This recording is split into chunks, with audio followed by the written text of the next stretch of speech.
I would say house hacking could work for just about any situation or any situation I could think of. All right, guys. My name is Miguel. I am a realtor here in Northern Kentucky. I'm also an entrepreneurial. I flip some properties, I buy them, and then I also have a remodeling company. Today, I want to talk to you guys about house hacking. Michael Williamson here is a professional in that. He's done it for some time while still working his 9 to 5. So, Mike, can you please introduce yourself to our audience? Let them know more about yourself. Yeah, sure. Thank you, Miguel. Thanks for inviting me to the show. Yeah. My name is Mike Williamson, and I've been an real estate investor for about 8 years now. I started off with a house hack, just kind of reluctantly or by accident, and it was a live-in house hack. So I actually had a roommate. At this time, it was 2016. I was living in North Carolina at the time, and I really completely didn't think of it as a form of real estate investing at the time. I only realized later that it was. And after I learned about other types of house hacking, like house hacking a duplex and such, I continued on. So after that first initial house hack, a live-in house hack, I got a duplex and house hacked it, where I lived in one side and tenants lived in the other side. And I still continue that form of investing today. It has worked out great. I would recommend it to anyone, especially if you're starting out. Hmm. So you mentioned that starting now. Looking at your life and your experience, who do you think would be ideal for this situation, Mike, as far as house hacking, especially right now in today's economy with today's interest? What are your thoughts there? I would dare to say house hacking, it would probably be hard for a family. Maybe if you Right. did a duplex or a quad or something like that and you had enough bedrooms, I don't think a family would want to do a live-in house hack where you have Mhm. tenants. But I agree. if you're a single person, even if you're young or old, I think especially for young people today, it would be a great way to get, a property, to get a piece of real estate, is to be able to do a house hack. Come in and you buy the property and then start looking for people. Hopefully you would have some close friends that would be interested in doing it. That was my situation. A buddy of mine needed a place to stay. His girlfriend was kicking him out, Hmm. and he needed some place to stay. So he asked me, and I was hesitant about it at first because I'd lived by myself for so long. Yeah. But I thought about it for a day or two, gave him the okay, and I can say it worked out great. And we're still good friends to this day. But I would say house hacking could work for just about any situation or any situation I could think of. And also think about when you get older, as an older person, Mhm. maybe you don't want to live in a house by yourself. Maybe you do want someone around so that you can help take care of each other. And that would be a live-in house hack there. But also an older person might want to do a duplex, triplex, or a quad where That's a good they point. live in one unit and rent out the others, just to have, control of who your neighbors are.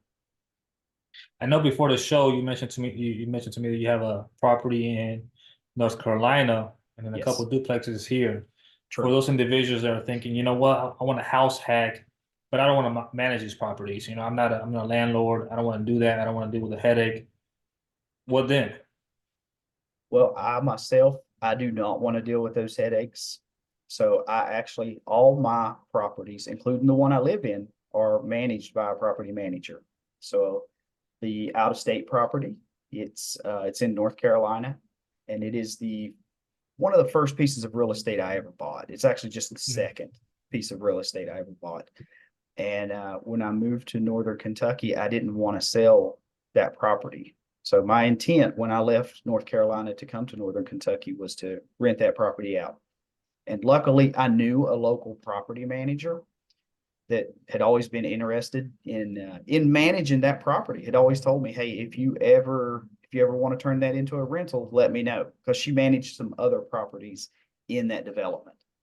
So when I moved to Northern Kentucky, I did that. I told her what my plan was, that I was leaving the state And so she took it over, and it actually has the same tenant in it since November of 2018. So over 5 years now, and had the same tenant, and they've been great.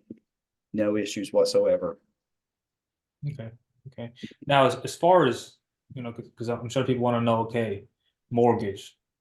How much are you paying for mortgage? What are you seeing out there? Is it possible to live mortgage free? Is it possible to get paid by house hacking? What's been your Yeah. experience? A lot of times with where interest rates are right now, I would think it would be probably difficult. You'd probably still be a little bit out of pocket each month. Mhm. Now, I've only done duplexes, so I really couldn't speak to a triplex or a quad. Maybe they would work out a little bit better. So I've just done one duplex, and then I've bought another duplex that I currently hold, but I didn't house hack yet.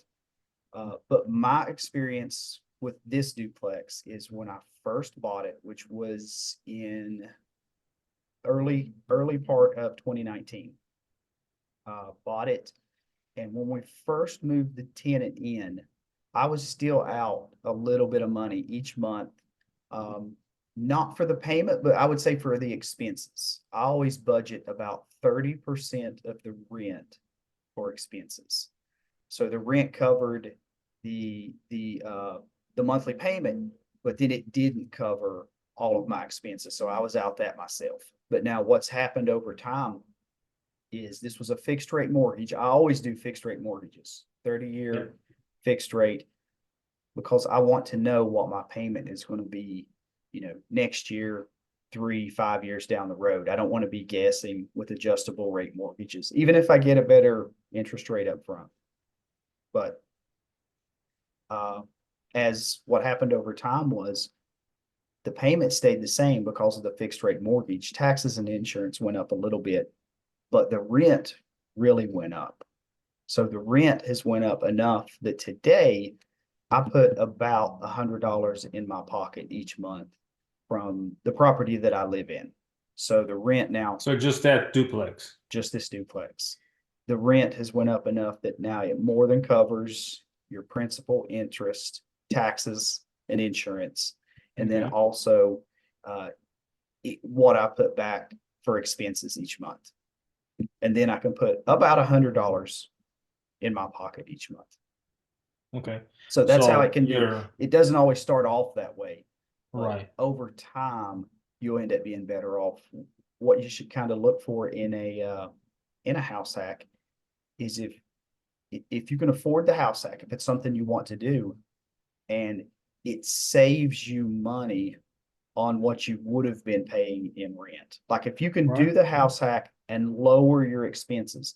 Now, maybe it only cuts your housing expenses in half, Right. but if you would have been spending $1,000 on housing expenses, like if you bought a house or you rented a house, Mm-hmm. that's still $500 net to the good.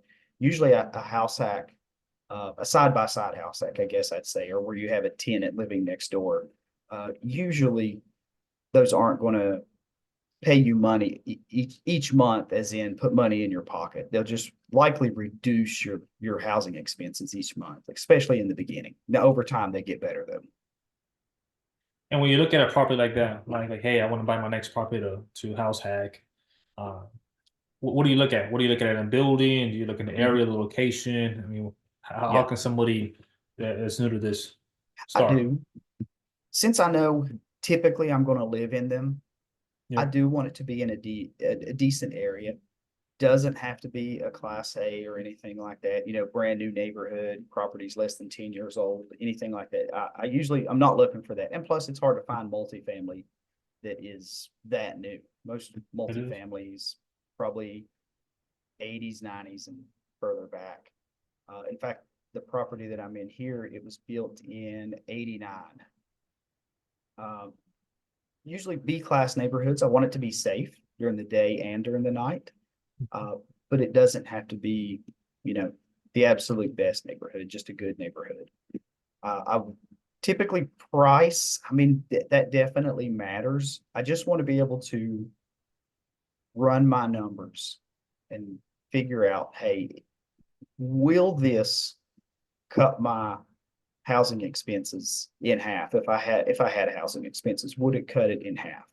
And if it does, if housing expenses would have been $1,000 per month, and I can show in a spreadsheet that I can cut that in half, that's a win. You're $500 to the good. You're actually making $500 each month on that house hack.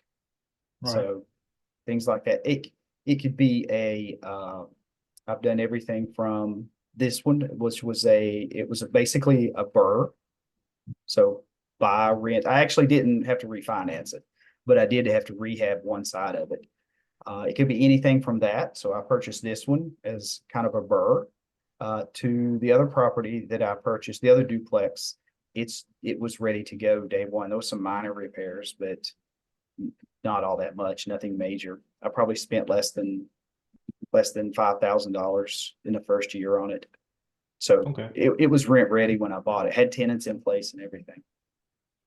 So I know a lot of people right now are hesitant because of interest rates, right? Interest rates are high. People are saying, hey, there's not a good deal. There's not out there.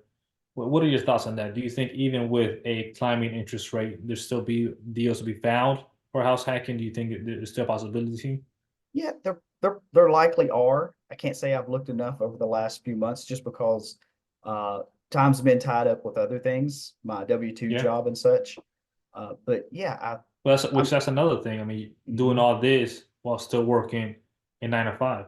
yeah, yeah, I've worked my 9 to 5 the whole time. I've never been laid off, fired, anything. I've worked for the past 40 years almost. But yeah, I'm sorry, 30 years. But 30 years? 30 years, yeah.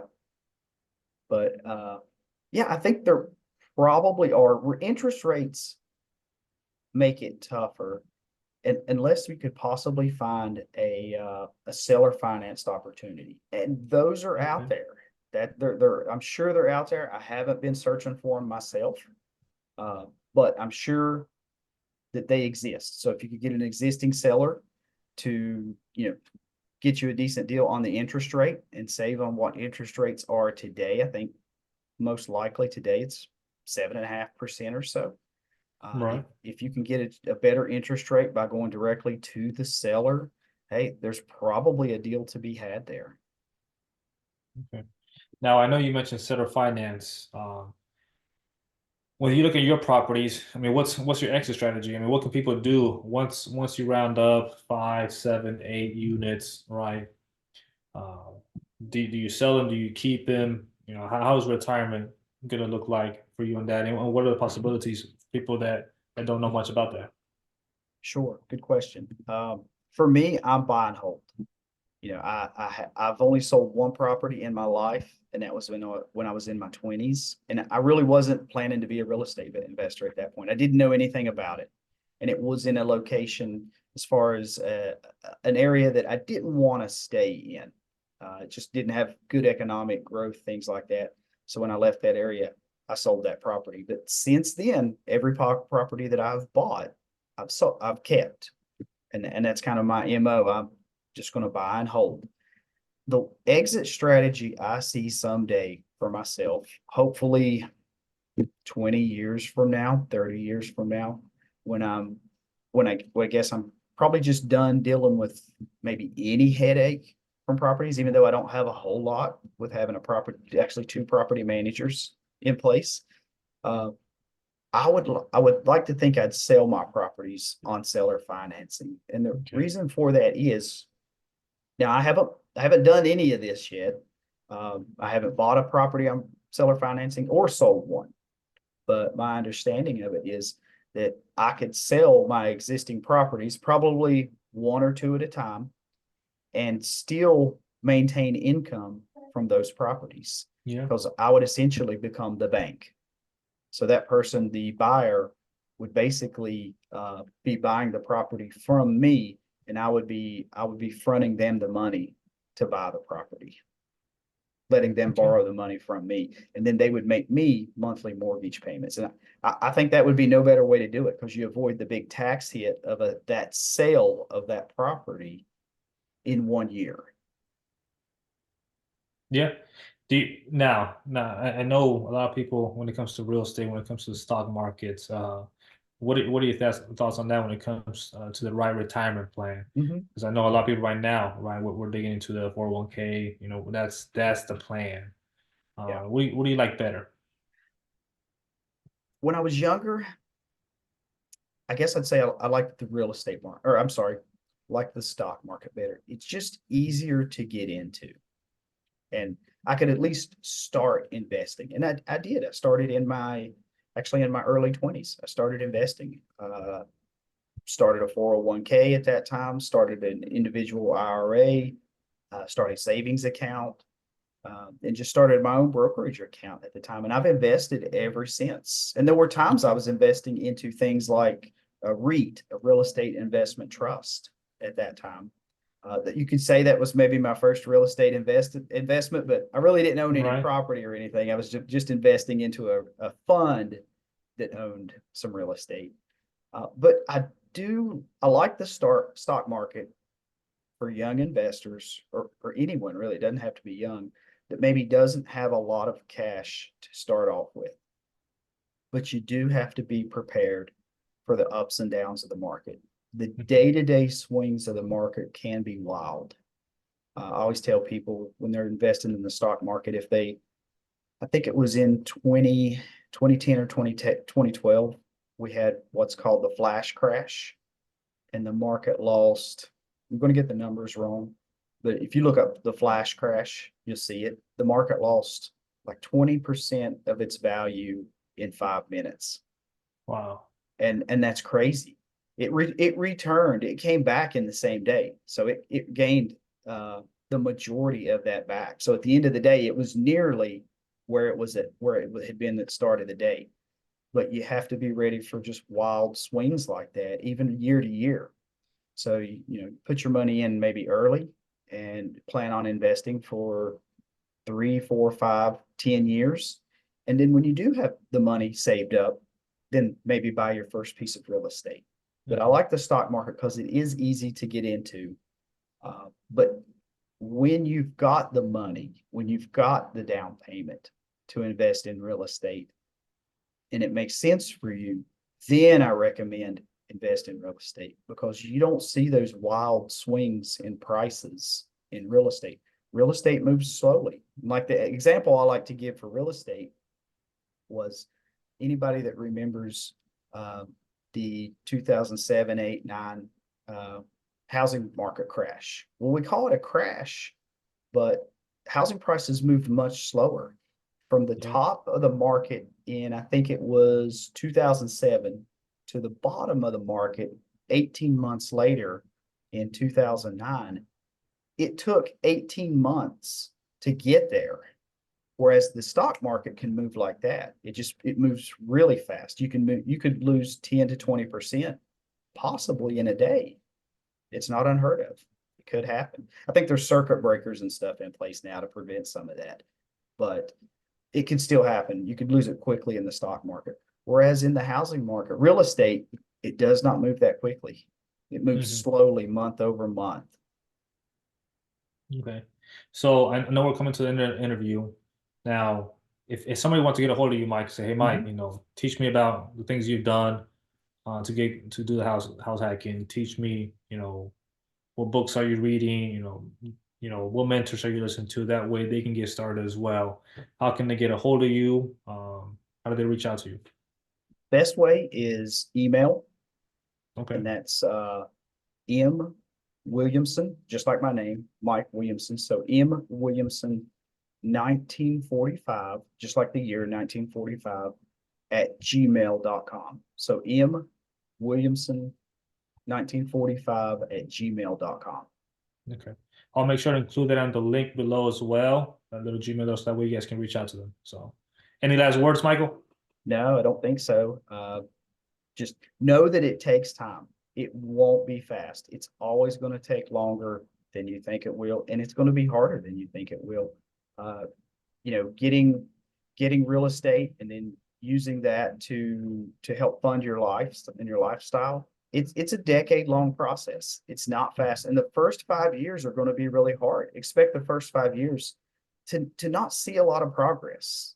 You won't be where you want to be at the end of the first 5 years. You'll probably just be getting where you can start seeing some daylight. It's slow at first, but by year 10, you should be in really good shape. Yeah. Appreciate those last words. And again, if anybody wants to reach out to them, we'll have the email below. And again, myself, my name is Miguel. If you guys have any questions, please reach out to me and we'll look forward to the next interview. Bye.